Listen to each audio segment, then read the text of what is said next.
अगर ये वीडियो आपके सामने आया है तो ये हनुमान जी की खुद की मर्जी है। तो इस वीडियो को इग्नोर ना करें और पूरा सुने और देखें आपकी किस्मत अब आपके द्वार पे खड़ी है, तो इस द्वार को खोल लीजिए। मनोजवं मारुततुल्यवेगं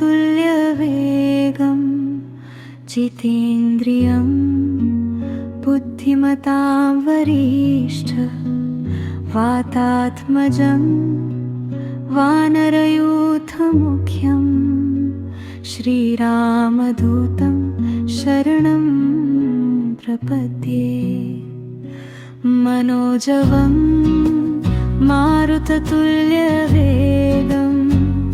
जितेन्द्रियं बुद्धिमतां वरिष्ठं वातात्मजं वानरयूथमुख्यं श्रीरामदूतं शरणं प्रपद्ये। मनोजवं मारुततुल्यवेगं जितेन्द्रियं बुद्धिमतां वरिष्ठं वातात्मजं वानरयूथमुख्यं श्रीरामदूतं शरणं प्रपद्ये। मनोजवं मारुततुल्यवेगं जितेन्द्रियं बुद्धिमतां वरिष्ठं वातात्मजं वानरयूथमुख्यं श्रीरामदूतं शरणं प्रपद्ये। मनोजवं मारुततुल्यवेगं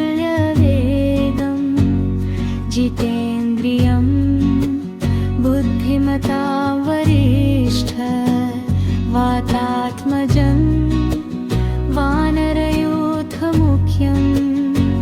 श्रीरामदूतं शरणं प्रपद्ये। मनोजवं मारुततुल्यवेगं जितेन्द्रियं बुद्धिमतां वरिष्ठं वातात्मजं वानरयूथमुख्यं श्रीरामदूतं शरणं प्रपद्ये। मनोजवं मारुततुल्यवेगं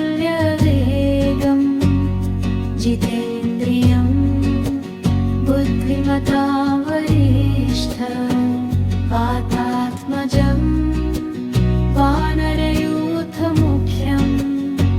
श्रीरामदूतं शरणं प्रपद्ये।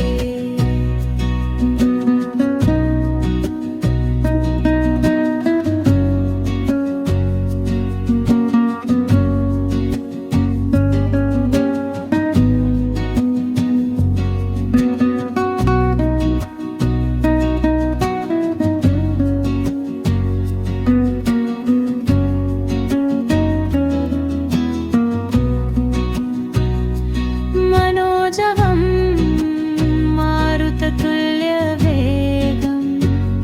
जितेन्द्रियं बुद्धिमतां वरिष्ठं वातात्मजं वानरयूथमुख्यं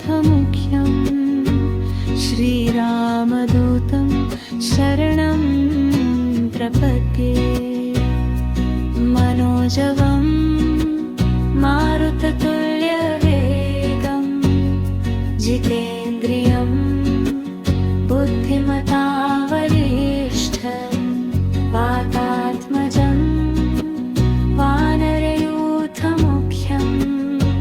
श्रीरामदूतं शरणं प्रपद्ये। मनोजवं मारुततुल्यवेगं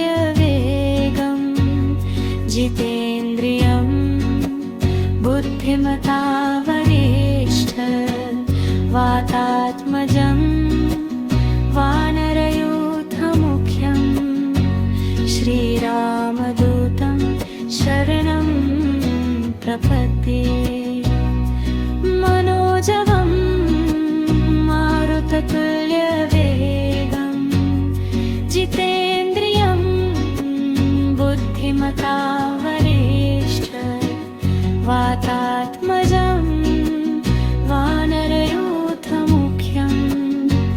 श्रीरामदूतं शरणं प्रपद्ये मनोजवं मारुततुल्यवेगं जितेन्द्रियं बुद्धिमता वरिष्ठं वातात्मजं वानरयूथमुख्यं श्रीरामदूतं शरणं प्रपद्ये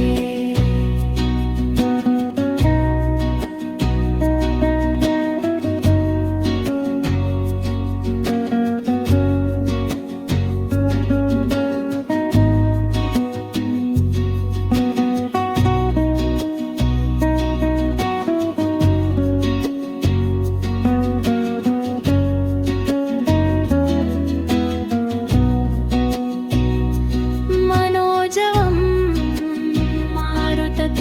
मारुततुल्यवेगं जितेन्द्रियं बुद्धिमतां वरिष्ठं वातात्मजं वानरयूथमुख्यं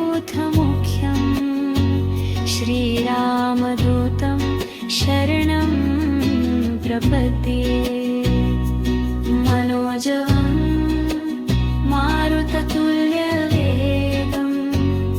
जितेन्द्रियं बुद्धिमता वरिष्ठं वातात्मजं वानरयूथमुख्यं श्रीरामदूतं शरणं प्रपद्ये मनोजवं मारुततुल्यवेगं जितेन्द्रियं बुद्धिमता वरिष्ठं वातात्मजं वानरयूथमुख्यं श्रीरामदूतं शरणं